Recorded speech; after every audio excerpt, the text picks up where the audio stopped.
Good morning and welcome to the most fantastic sport program on TV, Plot Sport. My name is Mudashiru Shitu, and it's definitely going to be another day of the program where you need to know what's going on in the world of sport. But today we'll be having our focus on chess, and speaking with me on chess and the plan for Nigerian Chess Federation for 2023 is the vice president, I beg your pardon, of Nigerian Chess Federation, talking about Prince Adeyinka Adewole. Good morning, sir. Good morning, Mr. Mudashiru. It's my pleasure to be here. Thank you for having me. Yeah, we know that you've been doing so much for the development of chess in the country, and since you've been in that post as the vice president of Nigeria, we've been seeing many developments, many programs, and also we know that one significant part of it, especially in 2022, was the coming of the president of FIDE, that's the world governing body that governs chess across the globe, and many other interesting development and competition in the country. And this is 2023. As the vice president of Nigerian Chess Federation, tell us the plans for the federation for 2023. Thank you very much, Mr. Mudashiru, and thanks for having me here. All the results that you just mentioned that we achieved in 2022 were achieved due to the support that we got from our president, DIG Sani Mohammed, retired. Is a veteran in the game and in administration of chess in Nigeria. The whole lot of achievement that we were able to realize last year was due to the support and leadership of our president, DIG Sani Mohammed, retired. He gave us full support. He was able to give us direction, and based on that, we're able to have a way forward and a huge achievement last year. We hosted All Africa in Nigeria in a tournament called Africa Individual Chess Championship, AICC. That's the one you mentioned that we have the world body president in attendance. We are very lucky to actually have him. It's not easy for you to have the world president going all around to a country like Nigeria in Africa. So that's an achievement for us as far as we are concerned. Also, last year we were able to have a National Sport Festival. Chess was part of the games or sport that were played during the National Sport Festival. During that period, we were able to rate the National Sport Festival because some regulations were introduced in order to improve the level of playing and participation of the game. And this actually come as a plus to the whole Nigeria Chess Federation and all the players that participated. That's among so many other things. We also went to India last year, where Nigeria represented chess in the Olympiad. It was actually a very good eye opener for us. We learned so many things from playing, from administration, from the technical and the rest. And we brought all those things home to come and actually add value to our game locally. Okay, now I'm sure there are many highlights of 2022. The one you just mentioned just now are probably the major highlights. If there's something that you wish that you probably have done in 2022, you understand, in terms of achievement and in terms of lack of time or perhaps lack of resources that the Federation did not do, what would those things be? And looking forward to 2023, what are the plans? Okay, thank you very much again, Mudasir. As we are all aware, the game of chess is an analytical tool. So we'll continue to use it to analyze our past and look at our future so that we're able to take the best decision at a time. Just like you said, we had a huge lot of plans for last year in terms of the tournament we want to do, the tournament for children, tournament for people in praising, tournament for people with disabilities, tournament for veterans, tournament for that will go all the way around the whole of Nigeria. But again, we are limited with resources that we can actually use. But one very important thing that we're able to achieve during the second board meeting of this administration, our president actually came out with a very fantastic idea. On the board of Nigeria Chess Federation, we have a representative coming from a geopolitical zone in Nigeria. That is, you have someone from Southwest, someone from Southeast, someone from South-South. We have the North Central, the Northeast, and the Northwest. That's aside the other members of the board. So we have representative of players, we have representative of habitats, we have representative of women, we have representative of FIDE. So we have a lot of people making 13, apart from the 3 co-opted members, making 16 members. So the president came up that each constituency should actually organize a tournament within its constituency so that we can have an all-inclusive administration. So last year, we were able to actually have chess tournaments in the Southwest, we have chess tournaments in the Southeast, we have chess tournaments in the South-South, we have in the North Central, we also have in the Northwest. We are unable to achieve the Northeast. And that is an achievement on its own. We believe that we're going to replicate this. Now, this year, the tournament we started has now become a major part of the plan for the year. Okay. Now, we have a big tournament that we call the National Chess Championship. That is where we actually normally select who is the champion for male, who is the champion for female. So before, we used to just bring all the top 10 Nigerian chess players and come and play round robin.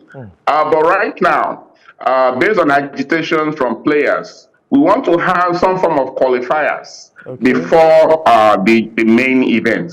So the qualifier is going to be an all-inclusive. In the qualifier, we're going to have the representative from the Southwest, that is, who is the champion from Southwest, champion from South-South, champion from all the geopolitical zones.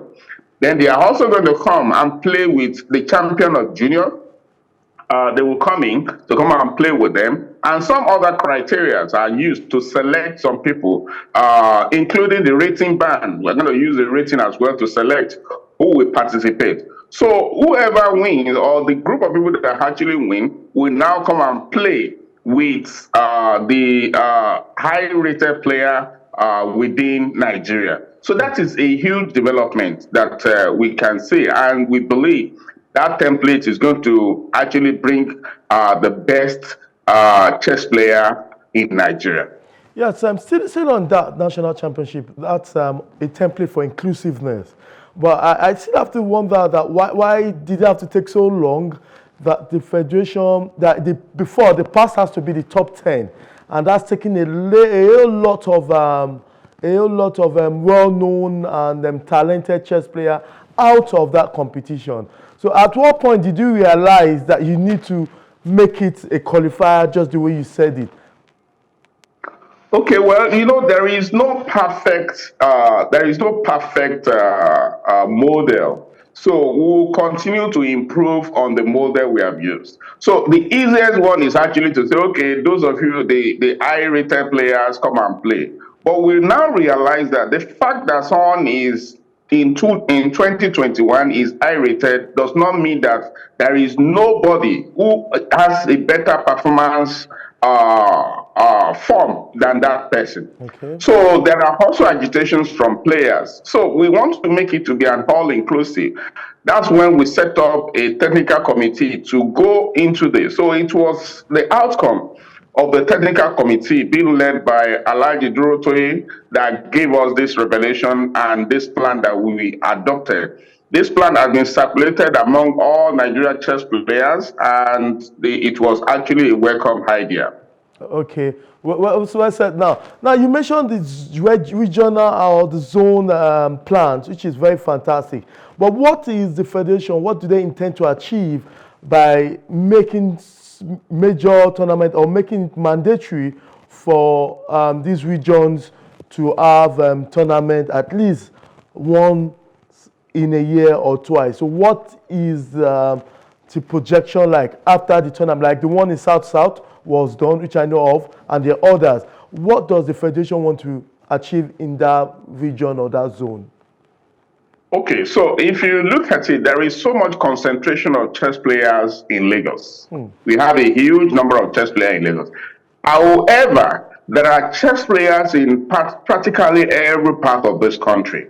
But it is difficult for them to actually come to say, okay, they want to come and participate in most tournaments that we have in Lagos. So in order to make sure that there are activities that are going on in those places, and in order to make sure that we give them a level playing ground, that is why we came up with this idea. This tournament is actually organized by board members of Nigeria Chess Federation. We believe that we, on our home part, need to start something by ourselves. That's the board. And we believe if the potential sponsors out there, they see what we are doing, they will embrace it and they will give support for us in the future. And that is why we have concluded that, okay, each zone, organize yourself together, all the states within the zone, organize yourself together and come up with a champion in your zone via a particular zonal tournament. Then the representative will then come and participate in the qualifier come September. Okay, well said. Now, and if there's anything, before we go to the next topic, if there's anything we should also, with so much achievement for 2022, chess have been vibrant, all this while, as you as the M of Affairs, as Vice President, something notified that has actually brought the country together. What is one major thing or two we should be looking forward to in 2023? Okay, so for us, we believe in another 5 years' time, we actually need a grandmaster in this country. Okay. And we believe the current state of things or the way we are doing things is not the way we can actually achieve it. So what we've now done is to look at how can we create participation or activate more participation at the grassroots. And the best place we can achieve this is going to school. So we are actually looking at how can we ensure that chess is part of curriculum rather than just being an extracurricular activity. This is a long-term plan. So we feel in order to achieve this, we need to create means by which the schools are actually teaching chess. And for schools to teach chess, there are a lot of people who are doing chess in school right now, people who are teaching chess. But we believe that they need to teach chess in the right way. And teaching chess in the right way means they need to get certified by FIDE. So one major step that was taken towards the end of last year is to actually get the FIDE Commission in charge of chess in education to come and do an in-house training for people who are actually doing chess in Nigeria. And to God be the glory, January 3rd to January 8th this year, we have the first physical FIDE chess in school training, where we had about 32 participants, people who are currently teaching chess and people who want to start teaching chess. So they were trained, and of course, before they can get certified or recognized by FIDE, they need to write exam. So they also wrote the exam. So with that, I mean, we have some people, some of them who couldn't pass. Imagine 25 people are able to actually pass that exam. And 25 people will go to different schools and teach children, allocate minimum of 30 children to one of them in a month, and look at what kind of number we'll be talking about at the end of the year in terms of the number of chess players that will emerge from this training. So we believe that is the way to go. And we believe that there are a lot of talents that will be discovered in the course of this particular training. So that alone is an achievement for us. Definitely, definitely, that's a whole lot of achievement. Now let's go into the second topic, which is chess development in Nigeria. And I'm sure chess development has many modalities, activities, and all that. But I would like to say that chess and education, which is also a chess development, how do you want to achieve that? You mentioned that earlier in your last topic, in the last topic, but how do you want to achieve chess and education, combining them together? All right, thank you very much, Mr. Amudashire Thank you again. too. Maybe I should start by explaining the relevance and the importance or the benefits of chess so that people out there can really understand and appreciate. If I'm listing, I think I will list over 20, but I will just limit it to the few ones I can remember. Chess is actually an analytical thinking tool. Because on the chessboard, before you can make a move, you need to think about the implication of your move. That's one. Two, chess actually enhances concentration. If you have ever been to a place where chess is being played, you will see you don't want anybody to distract one another. You don't want any noise. You don't want phone, and so on like that. Aside concentration, it also encourages focus. Chess makes you to be focused on what you are thinking, what you are doing. Even scientists have also mentioned that chess can be used to better your brain functionality. So it's not just that you are playing, you are having an improved brain system. It also improves your cognitive abilities. You know, that's chess for you, and as well as your strategic thinking. So, I mean, you are able to think strategically when you are playing chess, and even in your real life, in your practical life, you think very well. Again, it also gives you attention. It makes you to cultivate the ability to pay attention to detail because you don't want to make a move that will have a negative impact, negative implication on you. It's very, very important. It also improves our thinking skills, whether you like it or not. Before you play chess, you actually need to think.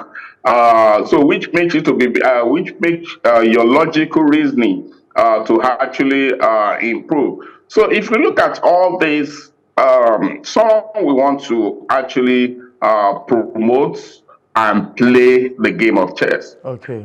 So for us, we then believe that most of those features are also features that are required in education. For someone who wants to be successful in education, you need to have a very good strategic thinking skill, high cognitive domain.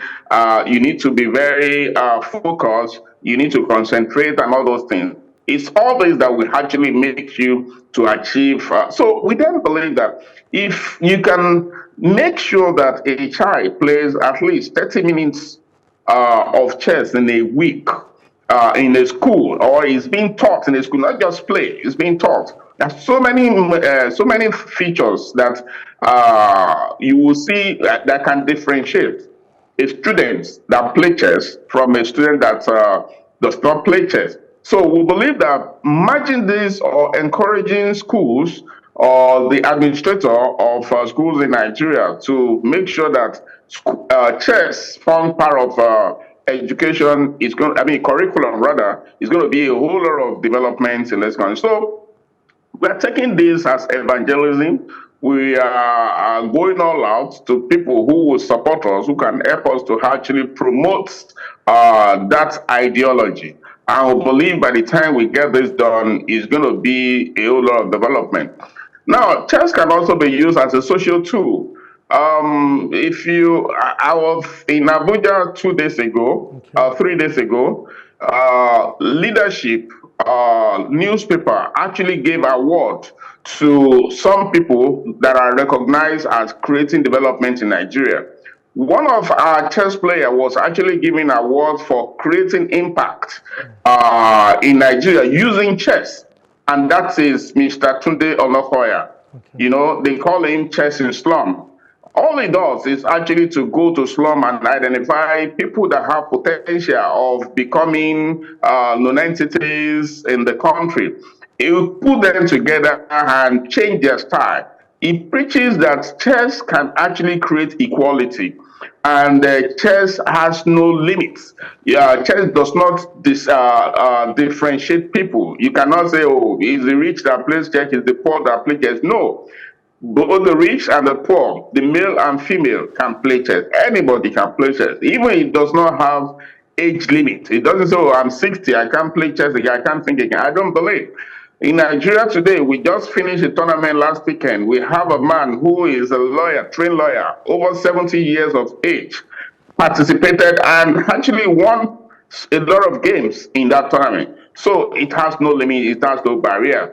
So for us, we'll continue to do the best we can do until we are able to get to the right authority that will actually listen and reason with us. Thank you very much for your incisiveness. Thank you very much for continuity in ensuring that chess get to the whole part of the country. And a lot of people will not argue that your administration, also with your president, is giving the chess community, the chess family in Nigeria and outside the country, a very, very good name. Thank you very much, Prince Adeyinka Adewole, for being part of today's show. Thank you very much. Thank you. Yeah, that's Prince Adeyinka Adewole. He is the Vice President of Nigerian Chess Federation, and that's how we draw that on the topic on Nigerian Chess Federation and our plans for 2023, and also the development of chess in Nigeria. Thank you for watching. Let's don't forget, same time tomorrow, we'll be giving you all what you need to know in the world of sport. I'm Mudashiru Shitu. Bye for now.